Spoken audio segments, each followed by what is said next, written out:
it is my great pleasure to welcome Maestro Iván Fischer on stage. Please give him a very warm hand. Thanks, thank you. Thank you very much. Thank you very much. Everybody, good morning. I'm not going to be very long.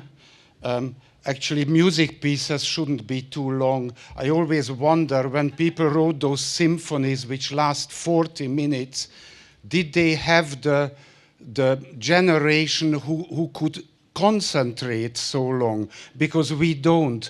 I think our generation can listen about 3 minutes and then they switch off. So it's very important that we cannot really keep the attention of listeners much longer, even if we have to perform those very long symphonies. But I try to be short, don't worry. I was asked to say a few words, and I was hesitating. Is it about classical music or is it about the classical music industry? Because I see that the classical music industry is basically against classical music or ruining classical music. And I will be very honest with you. I see all of us who work on the classical music industry in any form. I myself, I lead an orchestra. Other people here have agencies, lead a concert hall, do a festival, various things.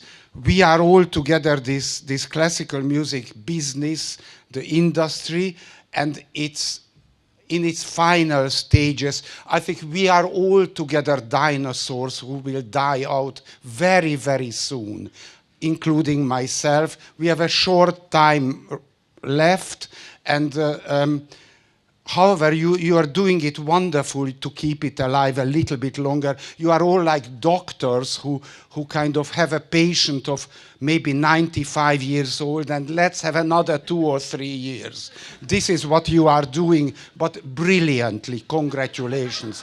You are all very, very good at it. Now, I want to elaborate a little bit why I think that we are all dinosaurs and we will die out soon. The problem is that we have a ritual and an infrastructure which is not sustainable. Imagine a concert. What do we have in a concert? There are people in the hall, some people are on the stage. Let's talk about the stage first. What do we see there? Maybe a symphony orchestra. What is their main motivation? The main motivation is to keep the jobs of the musicians. They do it very successfully, wonderful. There is sometimes a soloist. Why is the soloist there? The soloist is there because of building his or her ego and career, wonderful, and also gives the opportunity to the marketing people to sell 300 more tickets. If there is no soloist, a full orchestral program sells 300 less. Now, the only problem is that this 300 is shrinking. It becomes soon 200, then 100, and this is the big problem. However, there is still the soloist, there is the orchestra. In the hall, you have the listeners who have a 3-minute focusing potential, and they sit there. Why are they there? I don't think really that they are there because they love music so much. They do, and many of them do, and I really salute all those who do. It's not a completely, I'm not critical with them, but there are other motivations. One motivation, it's a social gathering. They like to be there. They like to be subscribers who are there, who meet people. They come together. It's nice to go out. It's a ritual for them to be there regularly in the audience. And they know the orchestra like the favorite football team. You know, it works. The music plays less and less role in it. And there are problems, threats to this. I just name a very few threats because I don't want to concentrate too much on the problem side of what I want to say. Which threats? One is the volume. We all know that the musicians on stage are gradually becoming deaf. They lose their hearings because the orchestra is louder and louder. Why is it louder and louder? Because hundreds of innovations. There is the string player who said, you know, I found this wonderful E string. It's bang, it carries like this. The trumpet player says, you know, somewhere in a German village, there is a guy who makes mouthpieces. The trumpet sounds bah. You know, everybody does innovations to make an orchestra louder and louder and louder, and the ear cannot take it anymore. Earplugs don't help because it's impossible to make music with earplugs. The shield doesn't help because it's not music making anymore. We actually use instruments to fight these problems, which ruin the common music making. Imagine a string quartet playing with shields. It wouldn't work, and equally an orchestra with shields is not music anymore. Then it helps the kind of jaded, what somewhere in England somebody called it a note factory, what orchestras do, that they don't really make music, they just play the notes. They don't hear each other because they have earplugs, they have the shield, follow the conductor, play the notes, and hope to entertain the audiences. It's fine, it works beautifully, but I don't think it helps music. Now, other threats. You know, there is the threat of the size. I talk about the symphony orchestra, which is my specialty. You can talk about other phenomenons. But for example, what is an orchestra? An orchestra usually has this number of strings, this number of winds, this number of brass. Who decided that? Richard Strauss and Mahler. When? Over 100 years ago. And this, we actually have the score of Richard Strauss and Mahler on stage. This is the symphony orchestra. Why do we have those? Why do we need to have these 113 people? Why? Who decided that? And we just hang on to this tradition without thinking, and we have to feed these musicians a city, if it's a city, the philanthropists with their civic pride, or the politicians who traditionally pay. Somebody pays this, but nobody thinks about, do we really need this number of musicians?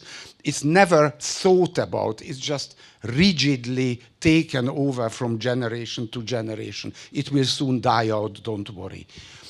Now, there are many, many threats.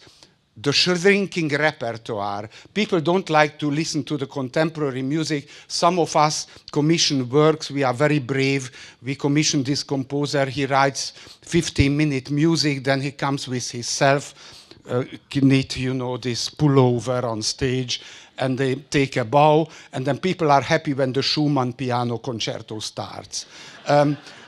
We all do that. And it's fine, but contemporary music is not the home of the orchestral concerts, not the core of the repertoire. What people come from is the well-known classical music. They still like it, but how long?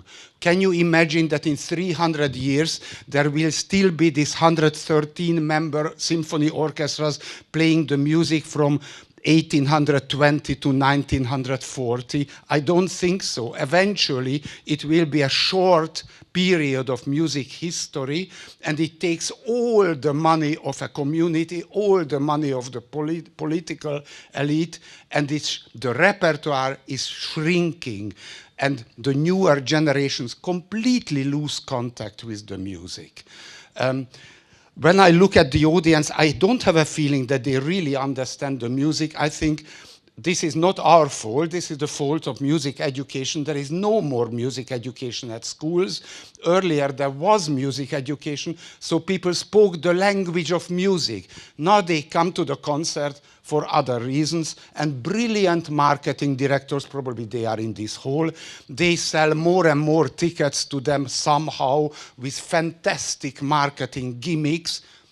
I salute them, great, but it will not last, because all these gimmicks will bring in a few people more, but not solve the problem of the audience understands less and less what happens on stage, and on stage people do it in a kind of traditional, rigid way, in a jaded way, which I could also speak about. But the main thing is that I don't think this ritual as it is sustainable. And I will give you some ideas how one could sustain it. Now, I went to this other hall and I saw all kinds of innovations. I am one of that club too. I also try to do innovations in classical music industry. What do we do? I mean, I remember I invented a concert type where the audience mixes with the musicians sitting on beanbags. Great, it worked wonderful.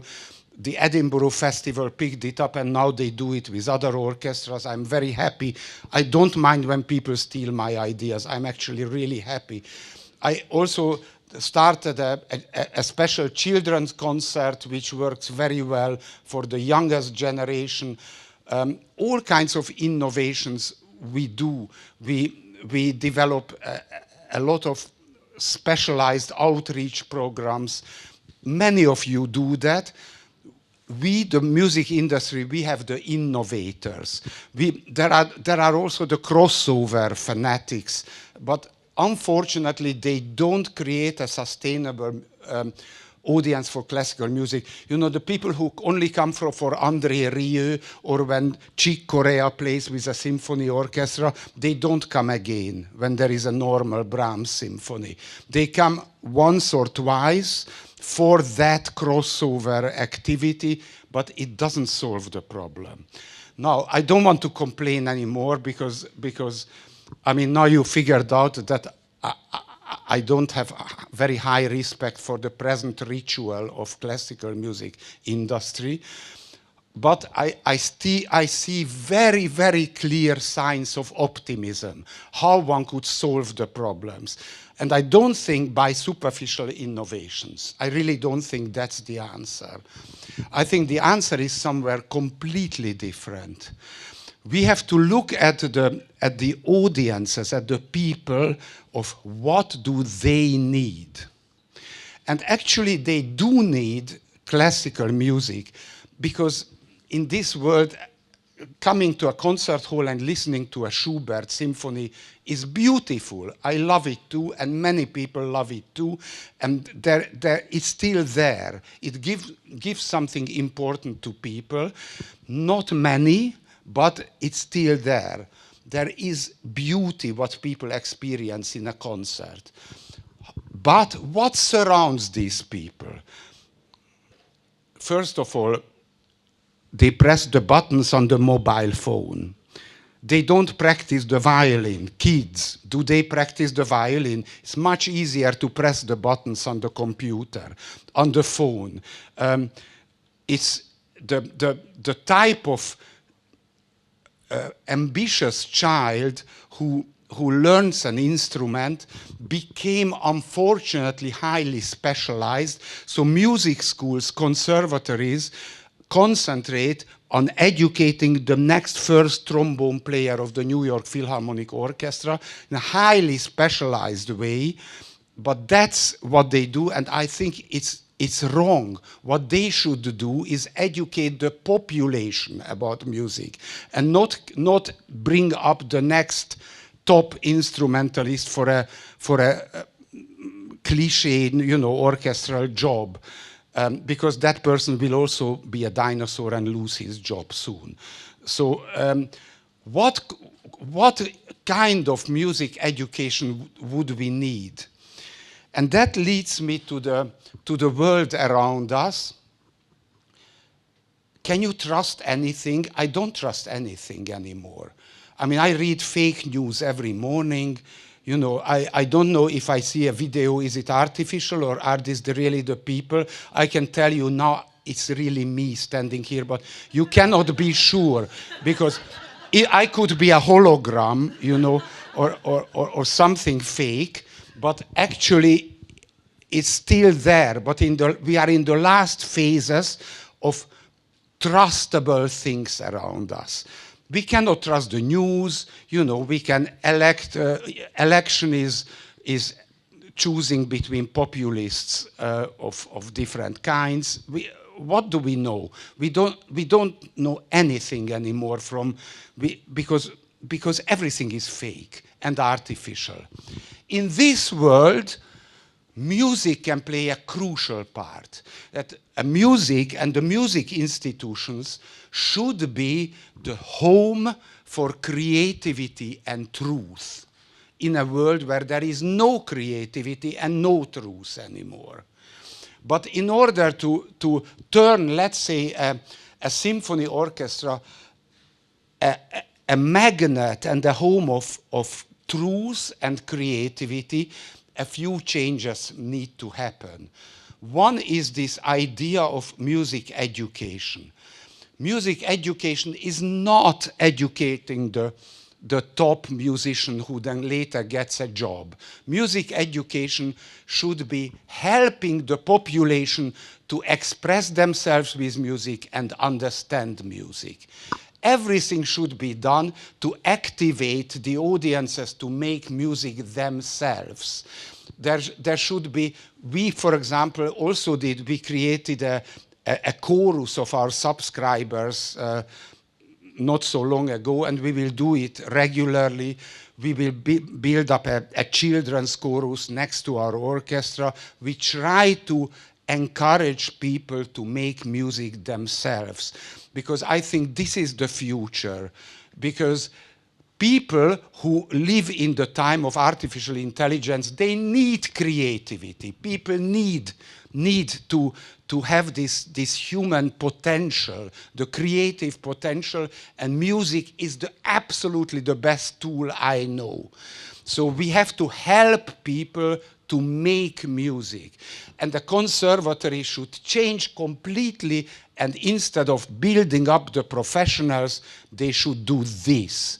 They should help the population to express themselves with music and build up people who speak the language of music, who understand music. You will not get anywhere with these gimmicks of occasional crossovers and combining a jazz band with an orchestra. It works once, but it doesn't solve the problem. What solves the problem is to teach the language to people, and the music stays alive. And an orchestra, because this is my specialty, an orchestra should be a magnet in a society of people who appreciate creativity and truth. And once I wrote that maybe because there are no reliable news anywhere on television or radio or anyway a news agency, maybe we have to do it. So I can see the future where an orchestra will give you the daily news because you can trust it. Why? Because an orchestra plays Beethoven, and I promise you it's really Beethoven. It's not an artificial intelligence product. It's not something fake. It's true. Therefore, if we tell you what has happened yesterday in the world, you can trust it. So I think an orchestra should be the guardian of truth and the guardian of creativity, allow and help the audience to make music, help that their children sing in a choir, that they learn instruments, that they understand the beauty of music, because in order to really appreciate music, you need to understand more of it than present audiences do. If you are all marketing wizards here in the hall, and you think it's great if I sold 100 more tickets to the deaf, it's not a great achievement because they won't understand anything of the music. So we shouldn't sell tickets to the deaf and the bored, but we should create people who hear and who love music. And that is where the future lies, I think. And in order to do this, orchestras, concert halls, and especially music education institutions like conservatories, they have to rethink their goal. And they have to see themselves as guardians of creativity which they share with the public. And they will be loved, and we will have many more tickets sold and many more people helping us if we do that.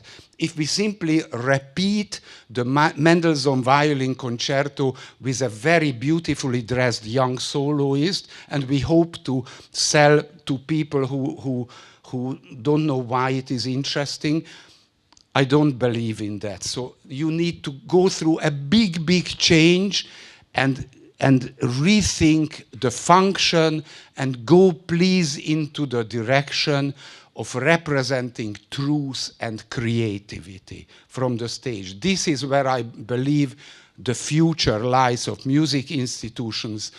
If it's a festival, if it's a concert hall, doesn't matter, but we have to do education because the schools don't, so we just have to do it ourselves. Take the responsibility. Please create the next generation of classical music, because music is beautiful. We have to look after it.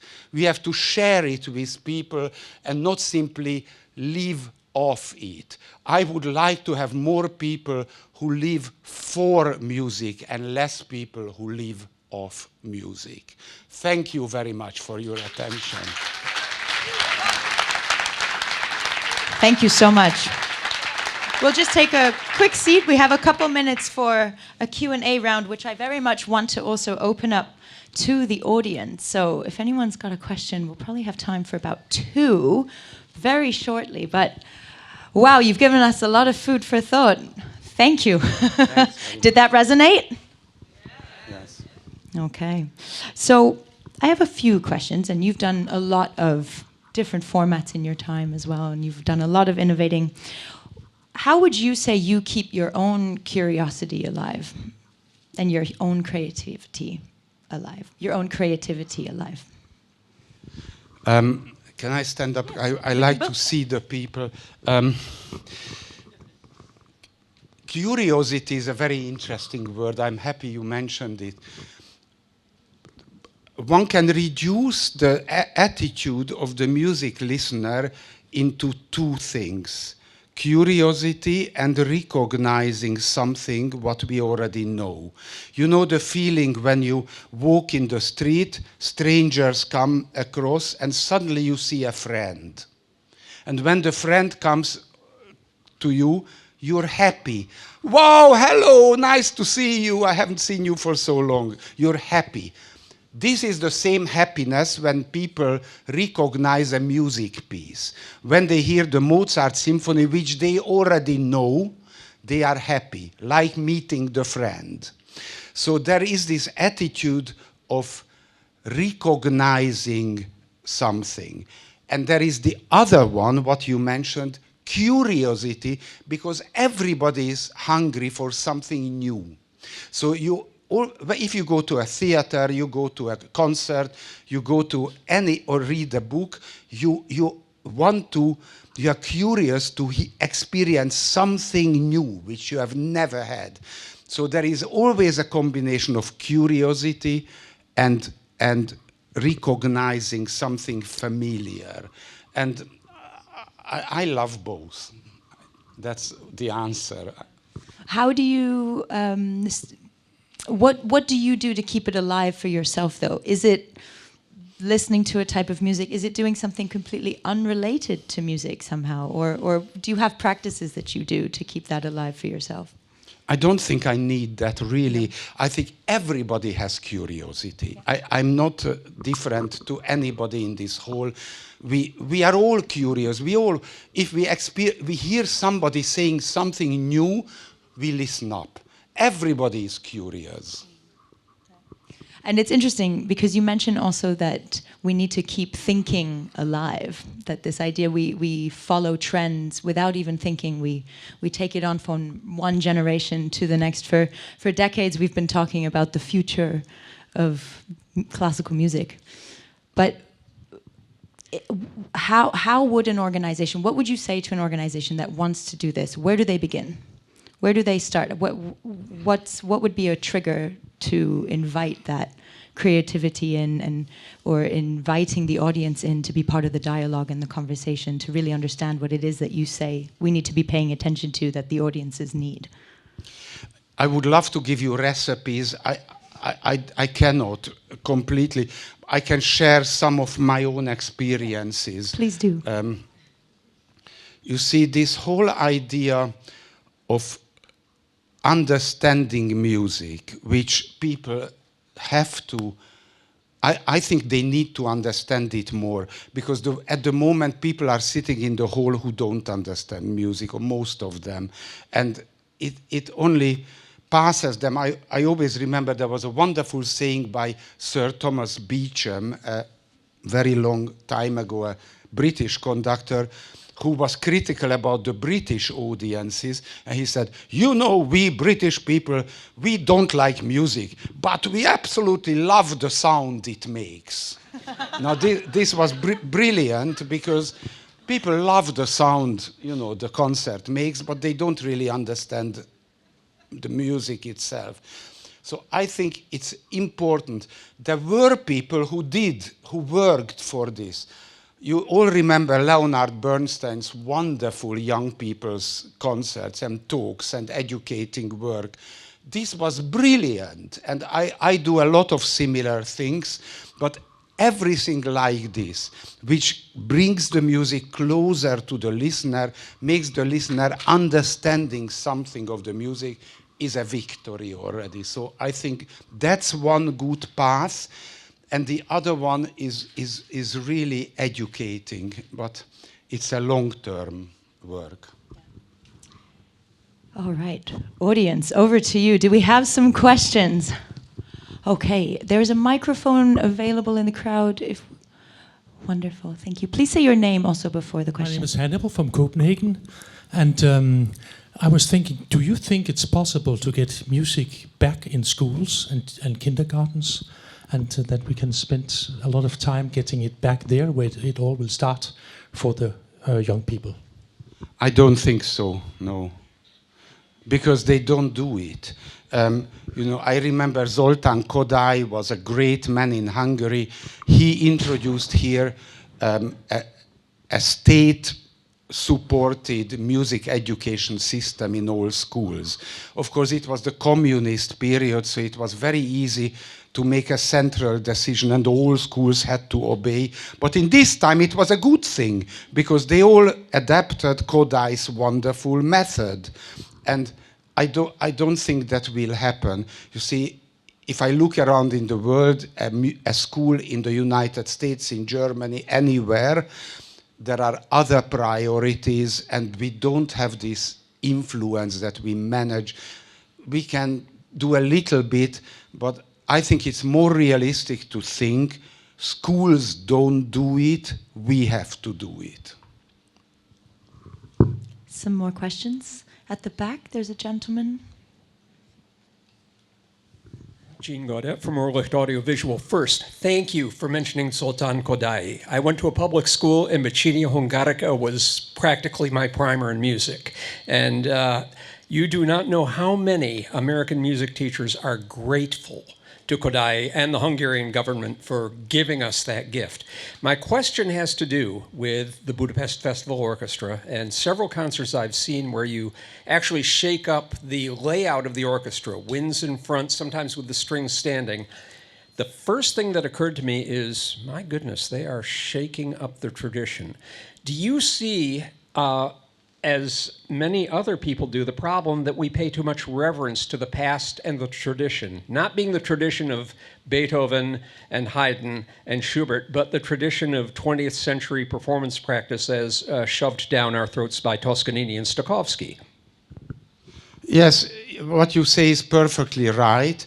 People developed traditions, and the traditions originate from these great people like Toscanini or the others you mentioned, and then traditions become rigid.